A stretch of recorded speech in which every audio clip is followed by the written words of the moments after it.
A Sound of Thunder by Ray Bradbury. The sign on the wall seemed to quaver under a film of sliding warm water. Eccles felt his eyelids blink over his stare, and the sign burned in this momentary darkness. Time Safari Inc., safaris to any year in the past. You name the animal, we take you there. You shoot it. A warm phlegm gathered in Eccles' throat. He swallowed and pushed it down. The muscles around his mouth formed a smile as he put his hand slowly out upon the air, and in that hand waved a check for $10,000 to the man behind the desk. Does this safari guarantee I come back alive? We guarantee nothing, said the official, except dinosaurs. He turned. This is Mr. Travis, your safari guide in the past. He'll tell you what and where to shoot. If he says no shooting, no shooting. If you disobey instructions, there's a stiff penalty of another $10,000, plus possible government action on your return. Eccles glanced across the vast office at the mass and tangle, the snaking and humming of wires and steel boxes, at an aura that flickered, now orange, now silver, now blue. There was a sound like a gigantic bonfire burning all of time, all the years and all the parchment calendars, all the hours piled high and set aflame. A touch of the hand in this burning wood on the instant beautifully reversed itself. Eccles remembered the wording in the advertisements to the letter, out of chars and ashes, out of dust and coals, like golden salamanders, the old years, the green years might leap, roses sweeten the air, white hair turn Irish black, wrinkles vanish, and everything fly back to seed, flee death, rush down to their belongings, suns rise in the western skies and set in the glorious east, moons eat themselves opposite to the custom, all and everything cupping in another like Chinese boxes, rabbits into hats, all and everything returning to the fresh death, the seed death, the green death, to the time before the beginning. A touch of a hand might do it, the merest touch of a hand. Unbelievable, Eccles breathed the light of the machine on his thin face. A real time machine. He shook his head. Makes you think, if the election had gone badly yesterday, I might be here now running away from the results. Thank God Keith won. He'll make a fine president of the United States. Yes, said the man behind the desk. We're lucky. If Dutcher would have gotten in, we would have had the worst kind of dictatorship. There's an anti-everything man for you. A militarist, anti-Christ, anti-human, anti-intellectual. People called us up, joking but not joking, said if Dutcher became president, they wanted to go live in 1492. Of course, it's not our business to conduct escapes, but to form safaris. Anyway, Keith's president now. All you've got to worry about is shooting my dinosaur, Eccles finished for him. A Tyrannosaurus Rex, the tyrant lizard, the most incredible monster in history. Sign this release. Anything happens to you, we're not responsible, and those dinosaurs are hungry. Eccles flushed angrily. Trying to scare me. Frankly, yes. We don't want anyone who will panic at first shot. 6 safari leaders were killed last year, and a dozen hunters. We're here to give you the severest thrill a real hunter ever asked for. Traveling you back 60 million years to bag the biggest game of all time, your personal check's still there. Tear it up. Eccles looked at the check for a long time. His fingers twitched. Good luck, said the man behind the desk. Travis, he's all yours. They moved silently across the room, taking their guns with them, toward the machine, toward the silver metal and the roaring light. First a day, then a night, then a day, and then a night, and then it was night, day, day. A week, a month, a year, a decade, AD 2055, AD 2019, 1999, 1957, gone, the machine roared. They put on their oxygen helmets and tested the intercoms. Eccles swayed on his padded seat, his face pale, his jaw stiff. He felt the trembling in his arms, and he looked down and found his hands tight on the new rifle. There were 4 other men in the machine. Travis, the safari leader, his assistant, L'Esperance, and 2 other hunters, Billings and Kramer. They sat looking at each other, and the years blazed around them. Could these guns get a dinosaur cold? Eccles felt his mouth saying. If you hit them right, said Travis on the helmet radio. Some dinosaurs have 2 brains, one in the head and another further down the spinal column. We stay away from those. That's stretching luck. Put your first 2 shots into the eyes if you can. Blind them. then go into the brain. The time machine howled. Time was a film run backwards. Suns fled and 10 million moons fled after them. Think, said Eccles. Every hunter that ever lived would envy us today. This makes Africa seem like Illinois. The machine slowed. Its scream fell to a murmur. The machine stopped. The sun stopped in the sky. The fog that had enveloped the machine blew away, and they were in an old time, a very old time indeed. 3 hunters and 2 safari heads with their blue metal guns across their knees. Christ isn't born yet, said Travis. Moses hasn't gone to the mountain to talk to the gods. The pyramids are still in the earth, waiting to be cut out and put up. Remember that. Alexander, Caesar, Napoleon, Hitler, none of them exist. Stop now and draw a picture of something that stands out to you in box 1. The men nodded. That, Mr. Travis pointed, is the jungle of 60,002,055 years before President Keith. He indicated a metal path that struck off into the green wilderness, over steaming swamp among giant ferns and palms. And that, he said, is the path laid by Time Safari for your use. It floats 6 inches above the earth, doesn't touch so much as one grass blade, flower, or tree. It is anti-gravity metal. Its purpose is to keep you from touching this world in the past in any way. Stay on the path. Don't go off it. I repeat, don't go off it. For any reason. If you fall off, there's a penalty. And don't shoot any animal we don't okay. Why? Asked Eccles. They sat in the ancient wilderness. Far bird cries blew on a wind, the smell of tar and old salt sea, moist grasses and flowers the color of blood. We don't want to change the future. We don't belong here in the past. The government doesn't like us here. We have to pay a big graft to keep our franchise. A time machine is finicky business. Not knowing it, we might kill an important animal, a small bird, a roach, a flower even, thus destroying an important link in a growing species. That's not clear, said Eccles. All right, Travis continued. Say we accidentally kill 1 mouse here. That means all the future families of this one particular mouse are destroyed, right? Right. And all the families of the families of the families of that one mouse. With a stamp of your foot, you annihilate the first one, and then dozens, and then thousands, a million, a billion possible mice. So they're dead, said Eccles. So what? So what? Travis snorted quietly. Well, what about the foxes that will need those mice to survive? For the want of 10 mice, a fox dies. For the want of 10 foxes, a lion starves. For the want of a lion, all manner of insects, vultures, infinite billions of life forms are thrown into chaos and destruction. Eventually, it all boils down to this. 59 million years later, a caveman, one of dozen on the entire world, goes hunting wild boar or saber-toothed tiger for food. But you, friend, have stepped on all the tigers in that region by stepping on one single mouse. So the caveman starves. And the caveman, please note, is just not any expendable man. No, he's an entire future nation. From his loins would have sprung 10 sons, from their loins 100 sons, and thus onward to civilization. Destroy this one man, and you destroy a race, a people, an entire history of life. It is comparable to slaying some of Adam's grandchildren. The stomp of your foot on one mouse could start an earthquake, the effects of which could shake our earth and destinies down through time to their very foundations. With the death of that one caveman, a billion others yet unborn are throttled in the womb. Perhaps Rome never rises on its 7 hills. Perhaps Europe is forever a dark forest, and only Asia waxes healthy and teeming. Step on a mouse and you crush the pyramids. Step on a mouse and you leave your print like a Grand Canyon across eternity. Queen Elizabeth might never be born. Washington might not cross the Delaware, and there might never be a United States at all. So be careful. Stay on the path. Never step off. Pause here and draw something that stands out to you in box 2.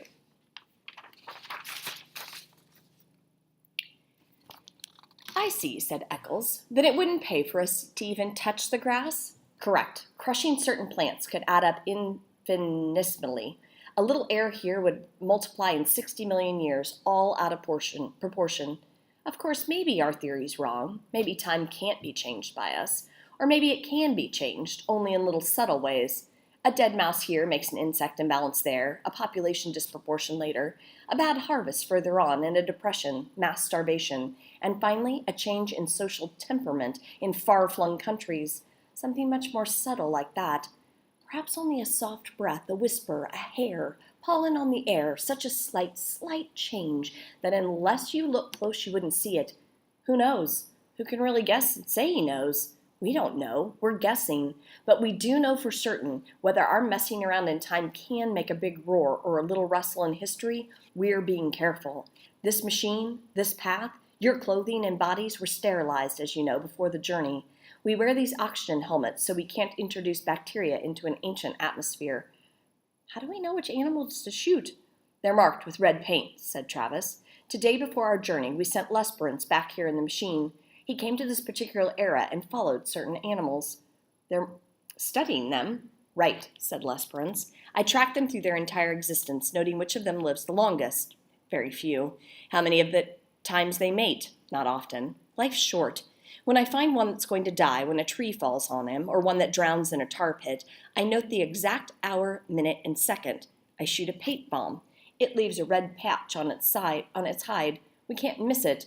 Then I correlate our arrival in the past so that we meet the monster not more than 2 minutes before he would have died anyway. This way, we kill only animals with no future. They're never going to mate again. You see how careful we are? But if you came back this morning in time, said Eagles eagerly, you must have bumped into us, our safari. How did it turn out? Was it successful? Did all of us get through? Alive? Travis and Lesperance gave each other a look. That would be a paradox, said the latter. Time doesn't permit that sort of mess. A man meeting himself. When such occasions threaten, time steps aside, like an airplane hitting an air pocket. You felt the machine jump just before we stopped? That was us passing ourselves on the way back to the future. We saw nothing. There's no way of telling if this expedition was a success, if we got our monster, or whether all of us, meaning you, Mr. Eccles, got out alive. Eccles smiled palely. Cut that, said Travis sharply. Everyone on his feet. They were ready to leave the machine. The jungle was high, and the jungle was broad, and the jungle was an entire world forever and forever. Sounds like music and sounds like flying tents fill the air, and those were pterodactyls soaring with cavernous gray wings, gigantic bats of delirium and night fever. Pause here and draw your next picture, something that stood out to you in that section. Eccles balanced on the narrow path, aimed his rifle playfully. Stop that, said Travis. Don't even aim for fun, blast you. If your gun should go off. Eccles flushed. Where's our Tyrannosaurus? Lesperance checked his wristwatch. Up ahead. We'll bisect his trail in 60 seconds. Look for red paint. Don't shoot till we give the word. Stay on the path. Stay on the path. They moved forward in the wind of the morning. Strange, murmured Eccles. Up ahead, 60 million years, election day over. Keith made president. Everybody's celebrating. And here we are, 1,000,000 years lost, and they don't exist. The things we worried about for months, a lifetime, not even born or thought about yet. Safety catches off, everyone, ordered Travis. You, first shot, Eccles. Second, Billings. Third, Kramer. I've hunted tiger, wild boar, buffalo, elephant, but now this is it, said Eccles. I'm shaking like a kid. Ah, said Travis. Everyone stopped. Travis raised his hand. Ahead, he whispered, in the mist. There he is. There's His Royal Majesty now. The jungle was wide and full of twitterings, rustlings, murmurs, and sighs. Suddenly it all ceased, as if someone had shut a door. Silence. A sound of thunder. Out of the mist, 100 yards away, came Tyrannosaurus Rex. It, whispered Eccles. Shh! It came on great, oiled, resilient, striding legs. It towered 30 feet above half of the trees, a great evil god, folding its delicate watchmaker claws close to its oily reptilian chest. Each lower leg was a piston. 1,000 pounds of white bone sank in thick ropes of muscle, sheathed over in a gleam of pebbled skin, like the mail of a terrible warrior. Each thigh was a ton of meat, ivory and steel mesh. And from the great breathing cage of the upper body, those two delicate arms dangled out front, arms with hands which might pick up and examine men like toys, while the snake neck coiled, and the head itself, a ton of sculptured stone, lifted easily upon the sky. Its mouth gaped, exposing offensive teeth like daggers. Its eyes rolled, ostrich eyes, empty of all expression save hunger. It closed its mouth in a death grin. It ran, its pelvic bones crushing aside trees and bushes, its taloned feet clawing the damp earth, leaving prints 6 inches deep wherever it settled its weight. It ran with gliding ballet steps, far too poised and balanced for its 10 tons. It moved into a sunlight arena warily, its beautifully reptilian hands feeling the air. Why, Eccles twitched his mouth. It could reach up and grab the moon. Shh! Travis jerked angrily. He hasn't seen us yet. It can't be killed, Eccles pronounced this verdict quietly, as if there could be no argument. He had weighed the evidence of this, and this was his considered opinion. Okay, stop there and draw another picture of something that really stands out to you, has a lot of imagery.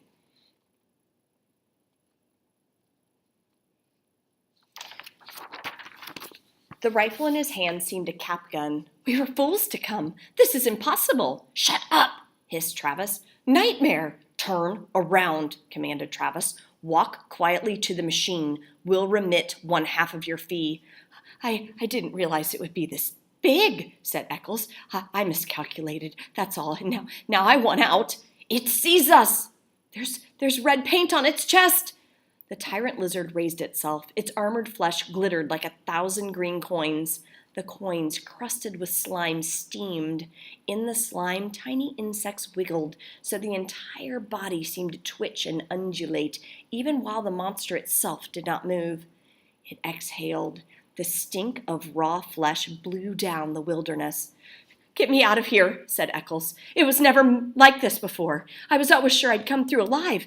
I had good guides, good safaris, and safety. This time I figured wrong. I've met my match, I admit it. This is too much for me to get a hold of. Don't run, said Lesperance. Turn around. Hide in the machine. Yes, Eccles said. He seemed to be numb. He looked at his feet as if trying to make them move. He gave a grunt of helplessness. Eccles! He took a few steps, blinking, shuffling. Not that way! The monster, at first motion, lunged forward with a terrible scream. It covered 100 yards in 4 seconds. The rifles jerked up and blazed fire. A windstorm from the beast's mouth engulfed them in a stench of slime and old blood. The monster roared, its teeth glittering with sun. Eccles, not looking back, walked blindly to the edge of the path, his gun limp in his arms, stepped off the path and walked, not knowing it, in the jungle. His feet sank in the green moss. His legs moved him, and he felt alone and remote from the events behind him. The rifles cracked again. Their sound was lost in shriek and lizard thunder. The great level of the reptile's tail swung up, lashed sideways. Trees exploded in clouds of leaf and branch. Okay, stop there and draw a picture, something that really stands out to you.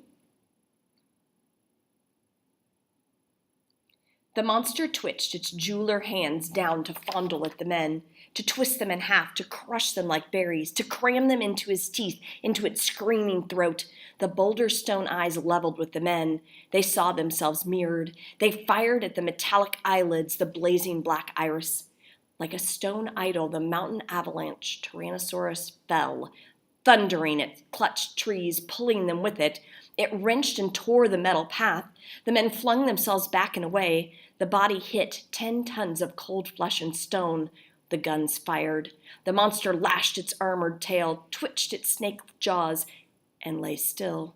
A fount of blood spurted from its throat. Somewhere inside, a sack of fluids burst. Sickening gushes drenched the hunters. They stood, red and glistening. The thunder faded. The jungle was silent. After the avalanche, a green peace. After the nightmare, morning. Billings and Kramer sat on the pathway and threw up. Travis and Lesperance stood with smoking rifles, cursing steadily. In the time machine, on his face, Eccles lay shivering. He had found his way back to the path, climbing into the machine. Travis came walking, glanced at Eccles, took cotton gauze from a metal box, and returned to the others who were sitting on the path. Clean up. They wiped blood from their helmets. They began to curse too. The monster lay a hill of solid flesh. Within, you could hear the sighs and murmurs as the furthest chambers of it died, the organs malfunctioning, liquids running a final instant from pocket to sac to spleen, everything shutting off, closing up forever. It was like standing by a wrecked locomotive or a steam shovel at quitting time, all the valves being released or levered tight. Bones cracked, the tonnage of its own flesh off balance, dead weight, snapped, the delicate forearms caught underneath. The meat settled, quivering. Another cracking sound. Overhead, a gigantic tree branch broke from its heavy mooring, fell. It crashed upon the dead beast with finality. There, Les Brents checked his watch, right on time, and that giant tree was scheduled to fall and kill this animal originally. He glanced at the two hunters. You want trophy pictures? What? We can't take a trophy back to the future. The body has to stay right here where it would have died originally, so the insects, birds, and bacteria can get at it, as they were intended to. Everything in balance. The body stays, but we can take a picture of you standing near it. The two men tried to think, but gave up, shaking their heads. They let themselves be led along the metal path. They sank wearily into the machine cushions. They gazed back at the ruined monster, the stagnating mound, where already strange reptilian birds and golden insects were busy at the steaming armor. A sound on the floor of the time machine stiffened them. Eccles sat there, shivering. I'm sorry, he said at last. Get up, cried Eccles. Eccles got up. Get out on that path alone, said Travis. He had a rifle pointed. You're not coming back in the machine. We're leaving you here. Les Brents seized Travis's arm. Wait, stay out of this. Travis shook his hand away. This fool nearly killed us, but it isn't that so much. No, it's his shoes. Look at them. He ran off the path. That ruins us. We'll forfeit thousands of dollars in insurance. We guarantee no one leaves the path. He left it. Oh, the fool. I might have to report it to the government. They might revoke our license to travel. Who knows what he's done to time, to history? Take it easy. All he did was kick up some dirt. Pause there and draw your next picture, something that really stands out to you. How do we know? Cried Travis. We don't know anything. It's all a mystery. Get out there, Eccles. Eccles fumbled his shirt. Oh, I'll pay anything. $100,000. Travis glared at Eccles' checkbook and spat. Go out there. The monster's next to the path. Stick your arms up to your elbows in his mouth. Then you can come back with us. That's unreasonable. The monster's dead, you idiot. The bullets. The bullets can't be left behind. They don't belong in the past. They might change anything. Here's my knife. Dig them out. The jungle was alive again, full of old trimmerings and bird cries. Eccles turned slowly to regard the primeval garbage dump, the hill of nightmares and terror. After a long time, like a sleepwalker, he shuffled out along the path. He returned shuddering 5 minutes later, his arms soaked and red to the elbows. He held out his hands. Each held a number of steel bullets. Then he fell. He lay where he fell, not moving. You didn't have to make him do that, said Les Brents. Didn't I? It's too early to tell. Travis nudged the still body. He'll live. Next time he won't go hunting game like this. Okay. He jerked his thumb wearily at Les Brents. Switch on. Let's go home. 1492, 1776, 1812. They cleaned their hands and faces. They changed their caking shirts and pants. Eccles was up and around again, not speaking. Travis glared at him for a full 10 minutes. Don't look at me, Eccles cried. I haven't done anything. Who can tell? I just ran off the path. That's all. A little mud on my shoes. What do you want me to do? Get down and pray? We might need it. I'm warning you, Eccles. I might kill you yet. I've got my gun ready. I'm innocent. I've done nothing. 1999, 2000, 2055. The machine stopped. Get out, said Travis. The room there was as they'd left it, but not the same as they'd left it. The same man sat behind the same desk, but the same man did not quite sit behind the same desk. Travis looked around swiftly. Everything okay here? He snapped. Fine. Welcome home. Travis did not relax. He seemed to be looking at the very atoms of air itself, the way the sun poured through one of the high windows. "Okay, Eccles, get out. Don't ever come back." Eccles couldn't move. "You heard me," said Travis. "What are you staring at?" Eccles stood smelling the air. There was a thing to the air, a chemical taint, so subtle, so slight, that only a faint cry of his subliminal senses warned him it was there. The colors, white, gray, blue, orange, in the wall, in the furniture, in the sky beyond the window were, and there was this feel. His flesh twitched, his hands twitched. He stood drinking the oddness with the pores of his body. Somewhere, someone must have been screaming one of those whistles that only a dog can hear. His body screamed silence in return. Beyond this room, beyond this wall, beyond this man who was not quite the same man, seated at this desk that was not quite the same desk, lay an entire world of streets and people. Pause there and draw one of your second to last picture, something that stands out to you.